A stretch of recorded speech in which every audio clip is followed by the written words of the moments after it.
Saiu, finalmente saiu. Para aqueles que poderiam dizer que o episódio 4 de Digital Circus seria hype, mistério, segredos e um monte de outras coisas, não. Tomem aí o episódio mais depressivo que vocês vão ver de uma série nos próximos meses. Esse é o link e eu tenho um canal de teorias, jovens. E como é que vocês estão hoje? Espero que estejam bem, porque a gente tá aqui pra poder falar justamente sobre o novo episódio de Digital Circus. Que finalmente, né, a gente teve um episódio focado totalmente no personagem da Gengon em geral, que mal tinha aparecido desde o começo da série. Esse episódio foi recheado de muitas coisas, não apenas a respeito de mistérios, entre outros pequenos detalhes, mas sim a respeito de coisas da história. A história da personagem da Gengon com certeza absoluta já foi toda revelada aqui. E bom, é sobre isso que a gente vai falar hoje. Antes de começar esse vídeo aqui, por sinal, só não esquece, por favor, de se inscrever aqui no canal aqui embaixo, que isso me ajuda bastante a continuar com os vídeos aqui. Também não esquece de ativar o Seja Membro, que você recebe todos os vídeos aqui do canal antecipadamente, beleza? Senta aí e vem comigo. Vamos começar pelo começo. Você tá sorrindo? Por quê? E vale detalhe, antes de começar a falar sobre nossas teorias aqui, jovens, pra você que tá assistindo esse vídeo por sinal, você já imaginou o quão engraçado seria se você pudesse simplesmente puxar um papo com a Pomni de Digital Circus real? Então, deixa eu falar uma coisa aqui pra vocês. Tem esse aplicativo aqui chamado Talk, que eu encontrei por aí recentemente na internet, que é um daqueles famosos apps, onde você por meio de umas inteligênciazinhas artificiais pode conversar com personagens diferentes, que tem a personalidade montada pra serem idênticos aos personagens que a gente conhece de séries. Eu acho esse tipo de aplicativo bastante divertido em geral, né? Tanto pra você poder passar tempo e até pra poder assistir alguns vídeos na internet. Eles são muito bons pra você ter ideia de diálogos e tal, ou então só se divertir mesmo. Esses aqui é um daqueles famosos exemplos, inclusive, onde uma IA funciona pra alguma coisa divertida mesmo. Eu fui só de sacanagem até o chat da Pomni, por exemplo, pra poder perguntar o que ela acha das teorias de Digital Circus do meu canal.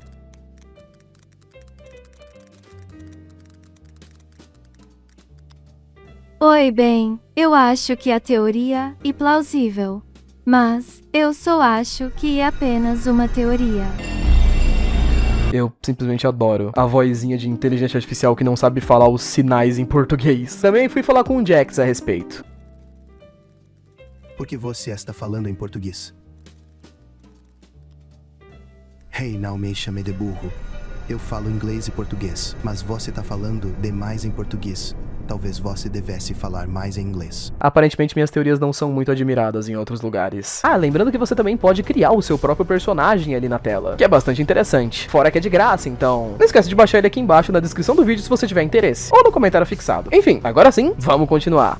Depois que o segundo episódio da série foi lançado, em geral, nós sabemos que estamos tendo uma sequência de EPs agora que estão sendo todos feitos pra apresentar pra gente os personagens principais da série. Assim como o episódio 3, por exemplo, teve todo um flashback, conversas e destaque pro personagem do Kingo e pra personagem da Zooble, o quarto episódio aqui foi focado na Gengon, que mesmo que com essa aparência um pouco mais fofinha, digamos assim, nós já sabíamos por curiosidades que a autora da série tinha revelado que Gengon era uma mulher adulta antes, com cerca de 26 anos antes de ter entrado no circo digital. Inclusive, ela é tipo um ano mais velha que a Pomni, que tem 25. E a história desse episódio aqui é a história da vida da Gengon. Nós começamos desde o início aqui com a Hagata tentando ensinar pra ela como se joga beisebol, e pela 30ª vez o Jax, por alguma razão, quebra a máscara de comédia dela, porque é um babaca maldito, miserável, e a Zooble aparece. Por mais que a gente não tivesse muitos detalhes, inclusive, parece que Zooble e Gengon são meio que amiguinhos aqui. Eu não sabia disso e achei bastante fofinho as cenas delas juntas no episódio. Enfim, Zooble entrega pra Gengon uma nova máscara que ela encontrou por aí. Essa máscara é de plástico, então parece que ela não se quebraria tão fácil assim. Depois que a Gengon coloca essa máscara, ela parece estranhamente se sentir um pouco melhor, menos triste e mais animada, e finalmente chegamos na hora onde vai ser introduzido pra gente a nova aventura do dia. E ironicamente a gente descobre que tipo tinha uma caixa de sugestões, de pedidos dos próprios personagens, só que o Caim só nunca pegou nenhuma sugestão dessa caixa de sugestões. Umas piadinhas vão, vem, e a aventura selecionada é a aventura que a Gengon escolheu, que é uma aventura bem simples na verdade. Um dia normal, trabalhando numa rede de fast food como funcionários. No final do dia, todos os personagens vão ser avaliados se eles foram muito bem ou não. E apesar dessa aventura inicialmente parecer bem simples, ela é uma das mais complexas que a gente já teve na história, a partir do ponto onde a gente vê a Gengon falando pro Caim: sabia que há muito tempo atrás eu já tive um cargo de gerente? E ela foi escolhida novamente pra poder ser gerente aqui nessa aventura. Ou seja, durante todo o restante do episódio, a aventura vai soar diferente dos outros personagens do que ela vai soar pra ela. Enquanto os outros personagens estão só vivendo uma aventura com começo, meio e fim e algumas coisas legais, a Gengon não. Ela tá revivendo memórias de uma fase da vida dela que talvez não tenha sido tão legal assim. E aí aí, vamos aos detalhes. Do início ao final desse episódio, jovens, tem bastante coisas legais escondidas aqui que me chamaram a atenção, tipo, eu acho que esse episódio é um dos que mais teve, mano, coisinha pra vocês pegarem segredinhos escondidas em alguns lugares, tipo, tem um monte de post-its colados em vários lugares no restaurante, papéis escondidos com avisos, segredos escondidos aqui e ali, tipo, no caixa que a Pomini tava trabalhando, por exemplo, tem um nome de usuário e senha que eu decidi deixar guardado, porque vai que os caras decidem fazer um ARG ou um enigma do nada. Como a gente sabe que esse episódio inteiro tá sendo meio que baseado na cabeça, digamos assim, da Gengo, né? Nas memórias dela, tem um monte de desenhos da Agatha espalhados por aí, que remetem muito ao fato de que as pessoas acreditam que a Gengo goste da Agatha de uma forma mais romântica. Mas enfim, enquanto ao restante do episódio, cada personagem é escolhido pra trabalhar em um setor do restaurante de uma forma diferente, e cada um deles também reage de forma diferente a Gengo liderando, já que geralmente ela era quietinha e tímida, né? Jax reage tentando tirar sarro inicialmente, antes dele ser ameaçado até a morte, e aí ele cala a boca e fica o resto do episódio meio nervoso, porque ele não consegue fazer as piadas dele. Zubul simplesmente trabalha normal, Pomini também trabalha de uma forma bastante normal, a Agatha trabalha drogada, e isso meio que atrapalha ela um pouco, mas em geral ela também trabalha de uma forma bem normal, e alguns outros detalhes vão acontecendo no episódio que chamam a atenção das pessoas, como por exemplo, aqui nós tivemos pela primeira vez de fato a aparição de NPCs antigos, como o Gamigu, né, que junto com outros NPCs ele aparece aqui no restaurante pra poder fazer um pedido de comida e tal, e é realmente bem triste a forma como isso é introduzida na série. Afinal de contas, lá no episódio 2 a gente teve toda aquela situação onde ele descobriu ser um NPC, descobriu que ele não tinha consciência e virou amigo da Pomini, mas isso tudo acabou sendo meio que inútil, porque depois que ele foi deletado lá no episódio 2, parece que ele perdeu todas as suas memórias mesmo. A Pomini tenta conversar ali um pouco com ele, mas ele de fato não se lembra de nada. Inclusive, jovens, as pessoas têm muitas teorias de que o Gamigu de algum jeito lembrou, manteve suas memórias da Pomini. De algum jeito ele lembra dela, mas ele tem que fingir que ele não lembra pra que as memórias não sejam apagadas. O pessoal falou muito sobre como, por exemplo, quando a Pomini cita o nome Gamigu, ele olha pra ela meio surpreso, como se ele se lembrasse de alguma coisa, ou então quando ela vai dar um tchau pra ele lá, né, vai desejar um bom dia quando ele vai embora, ele parece meio desconfortável também, como se ele se lembrasse de algo, mas eu não sei se é exatamente isso que a gente pode dizer ou não. Vale esse destaque também, gente. Uma das minhas cenas favoritas aqui no episódio foi a reação mais madura da Pomini, quando ela precisa aceitar o fato de que, pois é, nesse mundo maluco aqui, mesmo tendo consciência, sentimentos e tudo mais, os NPCs ainda são NPCs, não dá pra fazer amizade com eles. Então ela meio que tem que simplesmente aceitar isso e deixar o Gamigu ir, ao invés dela tentar ficar fazendo ele lembrar e tal.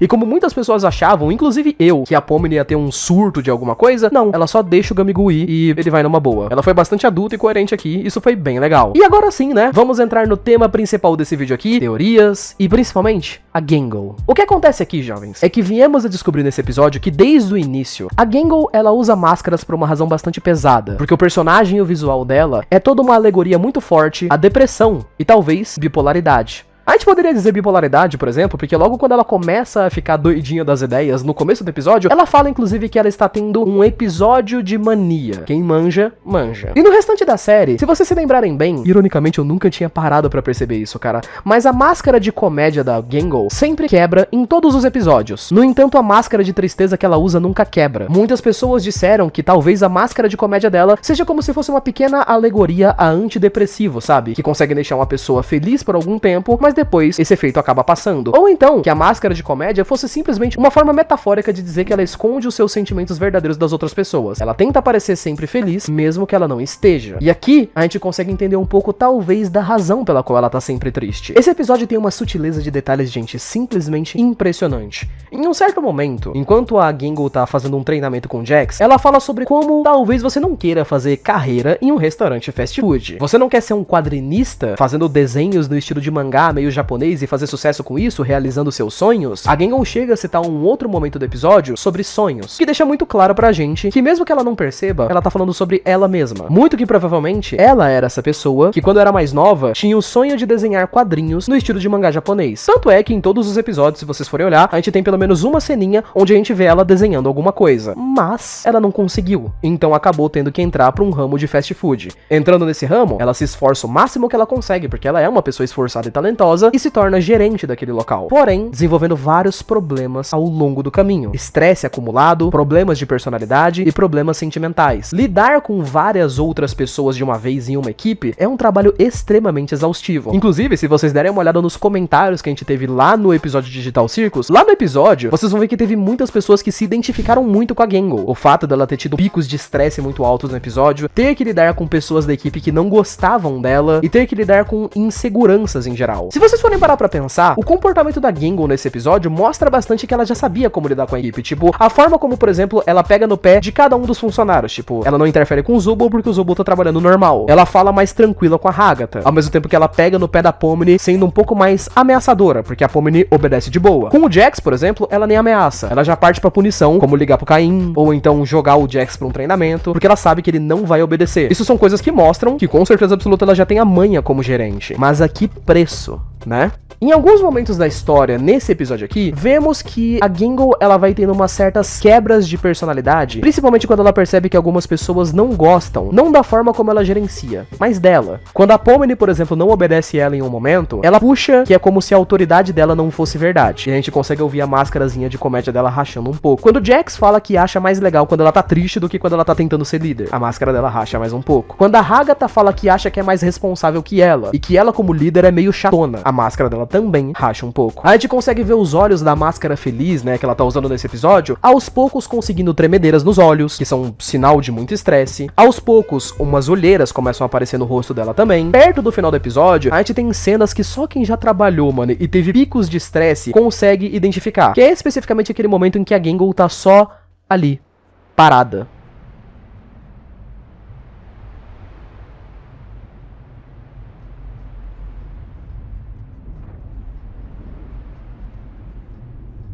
Olhando pra um cenário que não é lá tão importante pra ela, mas ela não consegue nem ter forças pra ter raiva, tristeza ou qualquer coisa. Ela tá só extremamente cansada. A quantidade de comentários que eu vi de pessoas que conseguiram se relacionar diretamente com essa cena é impressionante, cara. Enfim, perto do final do episódio, nós tivemos uma cena bastante emblemática em geral, onde a Pomni, sendo simplesmente a personagem mais fofa que essa história já apresentou, vai lá e em um gesto de gentileza, deixa a Gengo ir embora mais cedo. A Pomni, inclusive, até tenta conversar com a Gengo um pouco antes, mas ela é uma personagem bastante fechada. Inclusive, uma coisa que eu acho muito engraçada é que a Pomni, vocês perceberam que ela tá meio que se acostumando na série agora a conversar com outros personagens? Tipo, no episódio 2, ela conversou com o Gamigu e eles viraram amigos. Aí eles conversaram lá sentadinhos. Episódio 3, ela conversa com o Kingo lá sentadinho e eles viram amigos também. Nesse episódio, antes dela conversar com a Gengo, ela vê que a Gengo tá triste, ela já vai sentando ali sozinha e fala: lá vamos nós de novo. Quebrada a essa altura.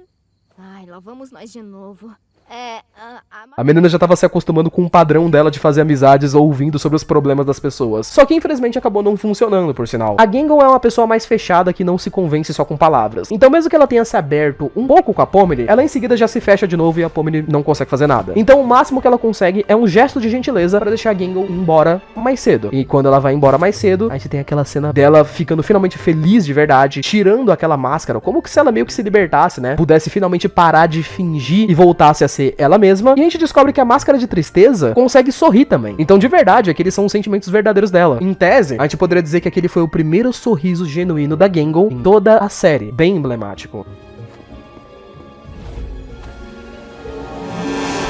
Vamos fingir, inclusive, que isso daí não é brutalmente cortado por um caminhão que atropela ela logo em seguida. Mas enfim, o episódio termina em geral com a Zubul e a Gengo tendo uma cena fofinhas, e o que sobra pra falar são os pontos e teorias a respeito do episódio. Jovens, eu acho que a gente não precisa forçar muito a barra aqui pra poder dizer que sim, né? A história real da Gengo foi toda revelada através desse episódio. Ela tem 26 anos, mas desde que era adolescente, antes de ser adulta, ela tinha o sonho de se tornar uma quadrinista, mas isso infelizmente nunca aconteceu. Nós não sabemos exatamente nada sobre a família da Gengo ou sobre detalhes do passado dela aqui, sobre se ela tinha pais, irmãos, como foram as coisas no passado dela aqui, mas fica muito claro que ela deu tudo de si naquele cargo, e isso provavelmente desenvolveu boa parte dos problemas psicológicos que ela tem. Tipo, quando ela conversa com a Zubul mais tarde na série, por exemplo, ela diz que não merece uma amizade tão legal. Logo depois, ela fala sobre como ela gosta muito da Hagatha, mas não tem certeza se a Hagatha gosta muito dela depois, ou quando ela conversa com a Pomni e tem medo de se abrir, ela é um pouco paranoica a respeito do que as pessoas pensam a respeito dela. E isso, provavelmente, porque primeiro, ela não confia na sua personalidade verdadeira, na sua personalidade triste, digamos assim. Ao mesmo tempo que quando ela tenta se forçar a ficar feliz ou a ser uma líder, ela também acha que ela tá sendo inconveniente. E quando isso é jogado na cara dela, ela fica pior ainda. Que é exatamente o que acontece, né? Os momentos onde ela fica triste na série e onde a máscara dela quebra sozinho, são justamente momentos onde ela é criticada, tipo, onde eles criticam quem ela é, como quando o Jax fala que prefere ela triste, ou a Hagatha fala que ela tá sendo chata e tudo mais. A respeito do final do episódio, jovens, é uma cena simbólica, mas nem consigo dizer o quão pesado idealizada ela é. Eu já fiz pesquisa, jovens, há bastante tempo atrás, lá pra 2018, 2019 por aí, porque, não sei se vocês sabem, mas eu sou bem fã, tipo, da banda Linkin Park. Não sei se vocês conhecem, aquela banda de rock maneira lá dos AMV de Naruto. Lá pra 2018 por aí, o vocalista de Linkin Park infelizmente foi dessa pra melhor por conta também de problemas com depressão. E ironicamente, existiam várias entrevistas de membros da banda e pessoas da família dele que disseram que semanas e meses antes que isso acontecesse, ele estava tranquilamente feliz. Ele falava muito sobre o futuro, ele falava muito sobre coisas que ele queria fazer, e ele parecia mais animado do que nunca. Pesquisando um pouco mais sobre isso, descobri que pessoas com depressão e esse tipo de problema sempre demonstram estar muito mais felizes e animadas em geral quando decidem ir dessa pra melhor, porque então elas teriam meio que colocar um ponto final nas próprias vidas, decidido o momento onde o sofrimento iria acabar. Então essa cena pode ser muito emblemática, tanto como simplesmente, olha que bonitinho, uma cena que a Gangle tá saindo do trabalho e ela tá mais animada, como pode ser algo bem mais pesado que isso. Pode ser simplesmente o fato de ela tá feliz porque ela não ia precisar mais passar por aquela situação ruim, ela não ia mais ter que lidar com nada, porque tudo ia acabar naquela noite. Nós não sabemos exatamente qual foi o destino da personagem depois que isso daqui aconteceu, mas, bom, imagino eu que talvez a série nem se importe muito em contar pra gente o que rolou depois disso mesmo ou não. Em referência a detalhes do mundo de Digital Circus, jovens, bom, a gente não sabe exatamente quanto das memórias da Gangle ela se lembra de fato da vida real, né? Até porque todas essas memórias parecem estar dentro dos personagens, mas a gente não sabe quanto disso tem acesso deles. Tipo, a cena do caminhão tava lá, mas não é como se a gente soubesse se a Gangle lembra ou não lembra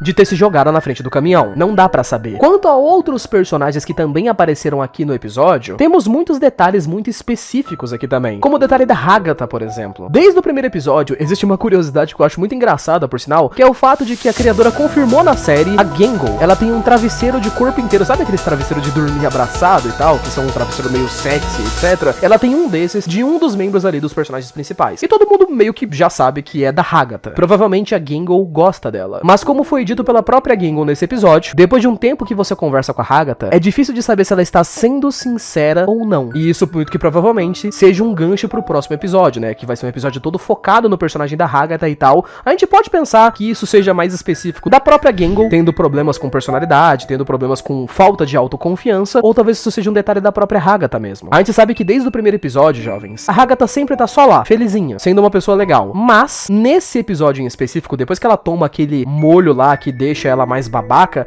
ela solta uns comentários muito específicos. Ela fala que ela acha a Gangle chata, e ela chega a dizer uma coisa pro Jax que eu achei muito interessante, que é o seguinte: Oh, Jax, eu meio que te odeio, mas eu não quero que você me odeie. Isso é estranho. eu odeio você, mas não quero que você me odeie. Eu juro pra vocês, jovens, que eu tenho uma brisa, que eu acho que esse bagulho que a Hagatha tomou nem deixou ela mais babaca. Eu acho que esse bagulho só deixou ela mais sincera mesmo, como se ela tivesse ficado bêbada, sabe? E esse diálogo que ela soltou pro Jax pode nos dizer muito sobre o personagem da Hagatha. Talvez ela só seja legal assim com todo mundo porque ela tem medo das pessoas rejeitarem ela. Ela tem medo das pessoas não gostarem dela e por isso ela finge que ela é bacana com absolutamente todo mundo e nunca fala o que ela pensa. Talvez pelo fato da Gangle, né, ter sido uma pessoa que interagiu mais com ela saiba disso. Saiba que a Hagatha talvez tenha uma outra personalidade que a gente ainda nem viu. Sabemos que os próximos episódios da série, em geral, eles vão ser focados em muitos personagens interessantes e curiosos, né? Até porque o próximo episódio da série vai ser da Hagatha. E o próximo, depois desse, vai ser do Jax. O Jax é um dos personagens que eu tô mais ansioso pra poder ver coisas a respeito dele, principalmente porque nesse episódio aqui, por exemplo, é estranho, cara, mas parece que ele ficou o episódio todo meio incomodado. Não sei se é só pelo fato de que ele não podia fazer gracinhas e tals, ou porque o tempo tava demorando pra passar, ou alguma coisa parecida com isso. O cara só tava muito nervoso porque ele não podia zoar os personagens da mesma forma que ele já fez de outros momentos. E estranho pra caramba, mano. Eu também comecei a bolar algumas outras pequenas teorias enquanto eu assistia esse episódio em geral, jovens, porque quem assiste aqui o canal sabe que a gente tem toda aquela teoria maluca de que o mundo de Digital Circus provavelmente é algum tipo de ou um videogame digital, ou uma simulação, ou um mundo de realidade virtual, enfim. Seja o mundo de Digital Circus o que ele for, a gente sabe que ele tá rodando dentro de um computador, né? Até porque dentro do primeiro episódio a gente sabe que antes que a Pomni entre no mundo digital, ela reclama que ela colocou um óculos VR e ela não consegue mais tirar esse óculos. Tiro esse headset de mim! É só continuar puxando, menina.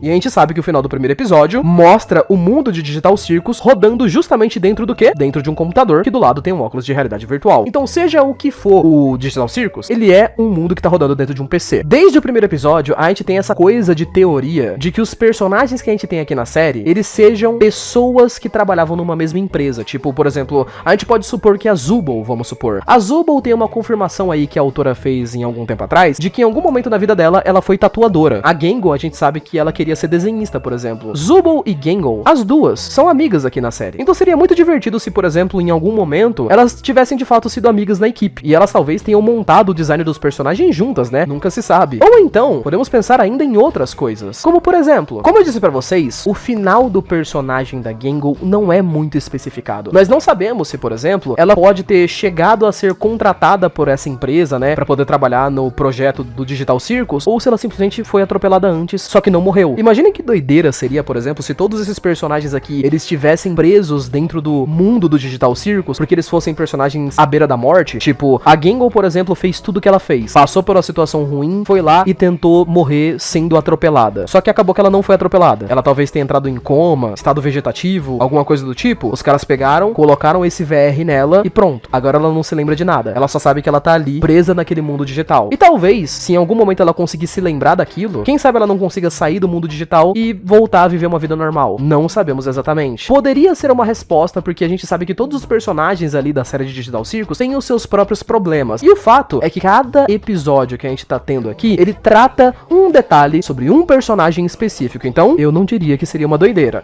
Antes de terminar o vídeo, por sinal, jovens, vale lembrar pra vocês também que o nome da Pomni, se você pegar a tradução dele pra bulgário ou pra russo, por exemplo, se eu não me engano, acho que tem umas 3 ou 4 línguas, que se você traduzir diretamente o nome da Pomni, o nome dela vai ficar algo como se lembrar ou consciente, que dá a entender a ideia de que vai ser o próprio personagem da Pomni em si que vai aprender alguma coisa, né, ou vai se lembrar de alguma coisa importante que aconteceu com a história desses personagens, né. A ideia de estar consciente, obviamente, é o resultado deles estarem numa simulação, então a gente deve ter mais alguma coisa relacionada a isso, e a ideia de se lembrar é o óbvio, né, todos os personagens presos ali não se lembram de alguma coisa. Então, eu imagino que depois que todos os personagens forem introduzidos, lá pros episódios 8 e 9, a Pomni deve se lembrar de algo, então a gente deve seguir pro final dessa história, seja lá qual for ele, né. Mas, inclusive, eu gostaria de saber de quem de vocês. O que vocês acham do bagulho? Acham que deve ser isso? Que não deve? Bom, não esqueçam que isso daqui é só uma teoria. Muito obrigado por terem assistido até aqui, um beijo, abraço, valeu, falei, até mais. Fui!